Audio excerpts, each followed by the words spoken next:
Alors, on a vu dans la capsule précédente que la glycémie est une valeur qui se maintenait autour d'un gramme par litre et que pour la maintenir, il fallait y avoir un déstockage ou un stockage du glucose. Alors, dans cette capsule, nous allons nous intéresser justement à ces organes qui permettent de stocker ou déstocker le glucose. On va les appeler les organes effecteurs. Alors, rapidement, ces organes effecteurs, eh bien, ils sont au nombre de trois.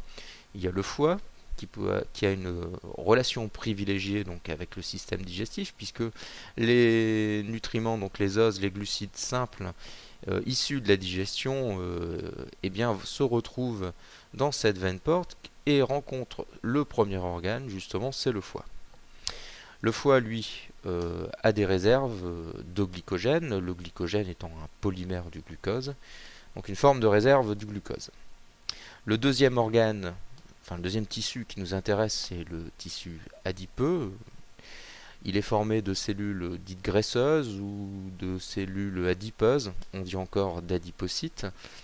Et la quasi-totalité du volume de ces adipocytes, en fait, est composée de réserves de lipides.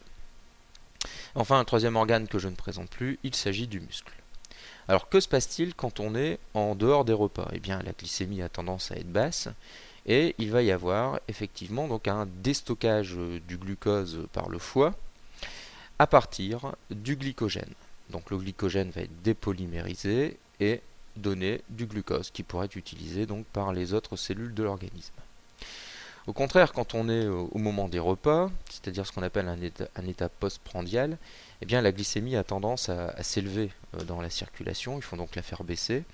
Et justement, l'intérêt d'être le premier organe à la sortie, entre guillemets, de l'intestin, eh bien, va permettre de mettre en réserve le glucose, de le polymériser sous forme de glycogène, et ainsi donc la veine qui sort du foie retrouve une glycémie normale.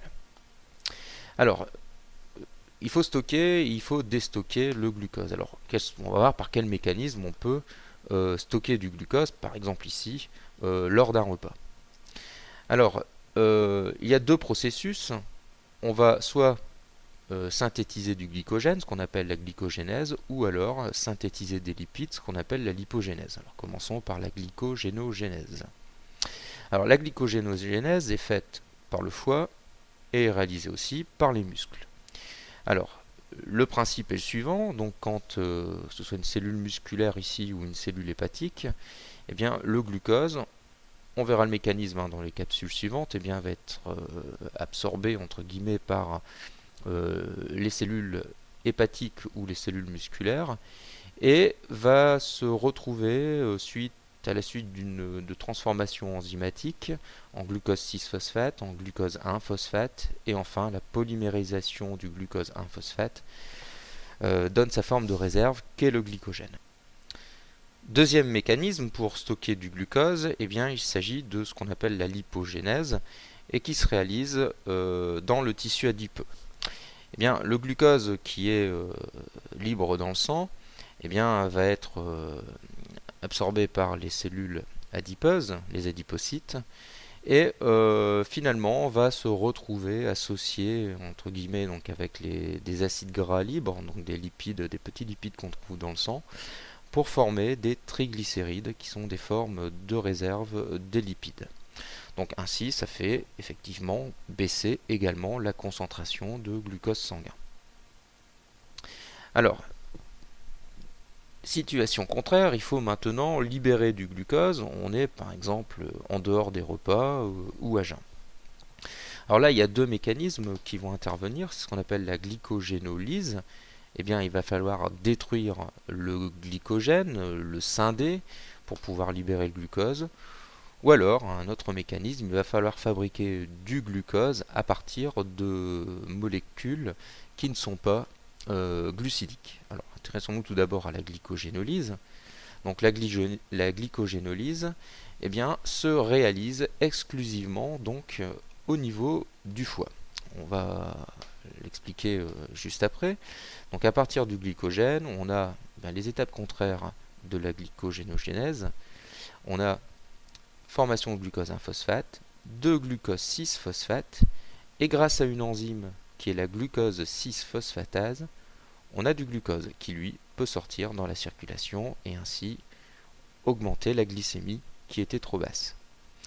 Alors, cette glycogénolyse se réalise dans le foie grâce à cette enzyme qui est la glucose 6-phosphatase qui va permettre la transformation du glucose 6-phosphate en glucose, comme je l'ai dit. Cette enzyme est absente des muscles, ce qui fait que le glycogène des muscles ne va pas subir toutes les transformations enzymatiques jusqu'au glucose, il ne pourra donc pas sortir de la circulation générale, et c'est le glucose 6-phosphate qui va rentrer dans la glycolyse, le cycle de Krebs, etc., donc les phénomènes respiratoires comme on avait vu dans le premier thème, pour produire de l'énergie. Donc on dit que le glucose finalement, il a des réserves publiques, il va pouvoir répondre à une baisse de la glycémie en libérant du glucose et ainsi augmenter la glycémie, tandis que le foie, s'il empêche bien l'hyperglycémie en prélevant du glucose, quand il y aura une hypoglycémie, il ne va pas intervenir puisque le glucose, il est pour lui, ce sont des réserves qu'on va dire privées. Alors, autre mécanisme pour libérer du glucose, on peut le faire à partir d'autres molécules qui ne sont pas glucidiques. Par exemple, à partir des triglycérides, donc des lipides, des cellules adipeuses.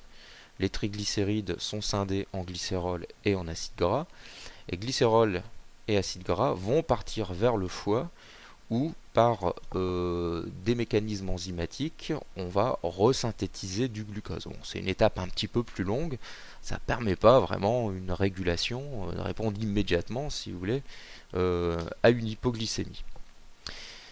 Autre possibilité, donc là c'est assez caractéristique, par exemple quand on est en activité physique, comme on l'a vu en classe de seconde, la contraction musculaire, les phénomènes métaboliques associés donc à la production énergétique produisent dans certains cas de l'acide lactique, de l'acide pyruvique, et en fait cet acide pyruvique, cet acide lactique peut se retrouver dans le sang et subir la néoglucogénèse, c'est-à-dire être transformé dans le foie en glucose et se retrouver dans la circulation générale pour réalimenter le muscle en glucose pour qu'il produise son énergie. Alors finalement, le foie, c'est le seul organe effecteur parmi les trois qu'on vient de voir qui permet véritablement de réguler la glycémie, c'est-à-dire qu'il est le seul à pouvoir répondre à la fois donc à une hyperglycémie et à une hypoglycémie. Alors répondre à une hyperglycémie, le foie, le muscle, les cellules adipeuses le font, qui stockent du glucose. Par contre, pour libérer du glucose, et on va dire quasi immédiatement, pour répondre vraiment à un besoin vital d'augmenter la glycémie, c'est le seul organe qui est capable de le faire. Donc le foie est le seul organe permettant la régulation de la glycémie, et donc il aura un rôle important dans cette régulation de la glycémie, comme on va le voir dans les prochaines capsules.